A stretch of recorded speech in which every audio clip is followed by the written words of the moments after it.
Hooked on a feeling. And I'm believing you're in love with him.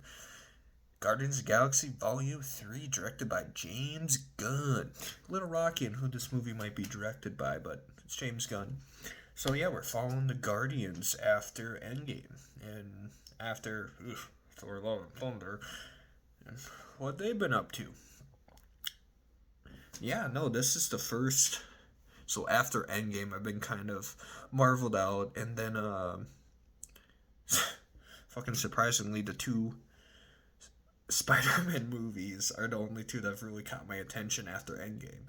You have Far From Home to No Way Home, and No Way Home, for a lot of sentimental reasons and storytelling reasons, it is a fun movie. But this is the first one where I'm really like, wow, I'm like uberly fucking engaged from beginning to end. And I think it really kind of speaks to, of course, James Gunn. Like, this is a James Gunn movie and then a Marvel movie.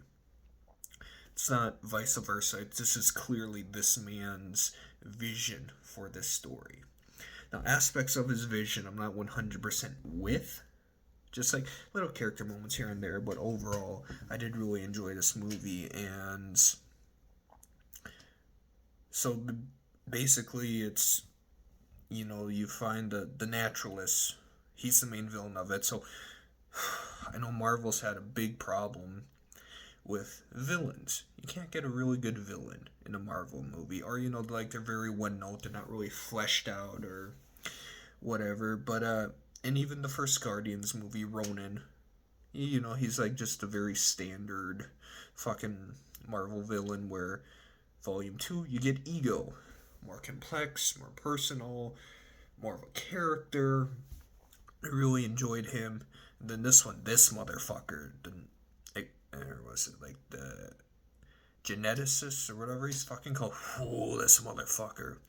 Like, you just can't wait till this son of a bitch gets his comeuppings. So, to fucking make a character that I just want to see get fucking destroyed, like, that's right off the bat, like, that's good fucking writing and acting, especially from the actor who plays him. Like, this fucking awesome. And, you know, like, I don't know. Like, Kevin Feige does have a fucking ideal, but it just seems like some of the stuff that was set up in Volume 2 kind of got lost in this movie. So, like, Adam Warlock got shoved to the back fucking corner. And told the, like, brought him back. And I like that Adam Warlock's just a big fucking joke in the movie. Like, every time he shows up, he either gets knocked out or he gets hurt. And so he barely fucking does anything. Which kind of made me fucking chuckle of how much they were building him up, and that's what it ended up as. I don't know, kind of nice little touch. And so the plot of the movie: Guardians are doing their thing. The geneticist wants Rocket because the guy who made Rocket, because Rocket's perfect. Like, his brain's exactly what it should be, and he's never been able to recreate or perfect what he wanted to since Rocket. And so Rocket gets injured by Adam Warlock, so Rocket's in a coma for at least 85% of this movie. And when he's in his coma, when they flash to him, he's reliving his life. So you get to see the flashbacks, his upbringing.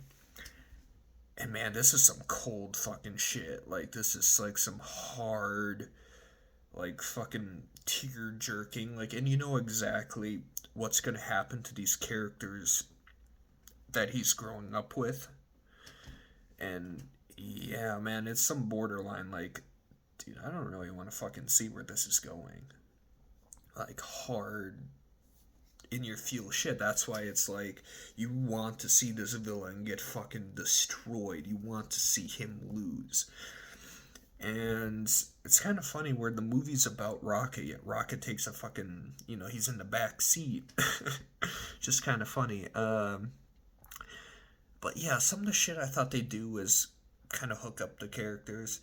Because, like, it's a different Gamora, so she's not in love with Peter.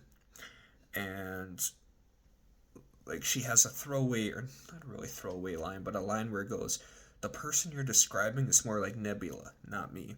And he kind of looks at Nebula, and then like nothing really happens. And even the beginning when Nebula's carrying Peter and she tucks him into bed, and he thinks she's Gamora, so he grabs her hand and is like, "Oh, I love you, Gamora." She kind of gives him this look like she's longing for him, like she's wants that attention from him, but nothing happens with it or from it.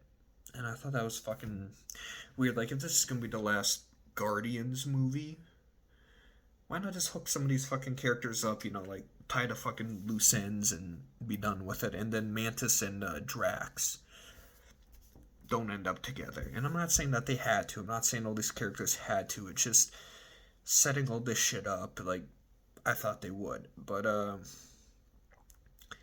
how everything ends and how everything's put together and where everybody goes, it's like, okay, this is, like the Return of the King. He's putting the characters where he wants them. So that I liked, and like I said, I wish those characters ended up together, but it's, I'm not the fucking writer, so we'll see where this shit goes. And lastly, the most important part of this fucking movie, the soundtrack.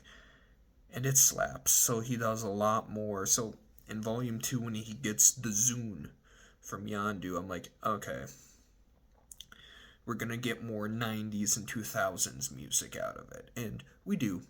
And the soundtrack fucking works. So the opening starts with a tracking shot, and it's Rocket singing along to Creep by Radiohead. Fucking perfect. Then you got some fucking Faith No More, We Care a Lot. That was fucking awesome. Space Hog, all that other shit. The Bruce Springsteen, I really liked. But of course, when they showed the trailer of like Rocket climbing on Groot and they're taking out all those people, I'm like, okay, that's probably gonna be the main action scene. But what song are they gonna use? And I took a sneak peek of what was on the soundtrack, and I saw No Sleep Till Brooklyn by Beastie Boys. I'm like, that's gonna be that scene, and sure enough, and that's the best action scene in the fucking movie, where all the Guardians are together, and Drax through this whole movie has been wanting to kick a whole lot of ass. He rips open the doors, and then then No Sleep Till Brooklyn kicks in as they're going through this fucking hallway, taking out all these guys, and now it's well choreographed. The camera holds, or like tracks along with the characters, so you're able to see all the action. It's a lot of fun. The biggest, not even a complaint, more of a nitpick with this movie is that, so Volume 2, one of the biggest parts is Peter accepting who his father is, who's Yondu. And Yondu gives Peter very sage advice where, to make the arrow move, I don't use my head, I use my heart. Come on, boy, you can do it. And they replay it to where Craiglin, who has the dorsal fin and he has the arrow, he has that moment where he has to protect Nowhere, where all these like genetic beings are coming in and terrorizing people. And Yondu pops up and he does that quote. But Yondu told that to Peter, not Craiglin. Craiglin wasn't even in that scene. Craiglin was on the fucking spaceship in the second one, keeping the engines roaring. He wasn't anywhere near that. So Craiglin has no idea that Yondu said that, or he should have no idea Yondu said that. Unless Peter told him, which is very possible. But besides that, I did really enjoy this movie. I would give it a solid 3.5 out of 5.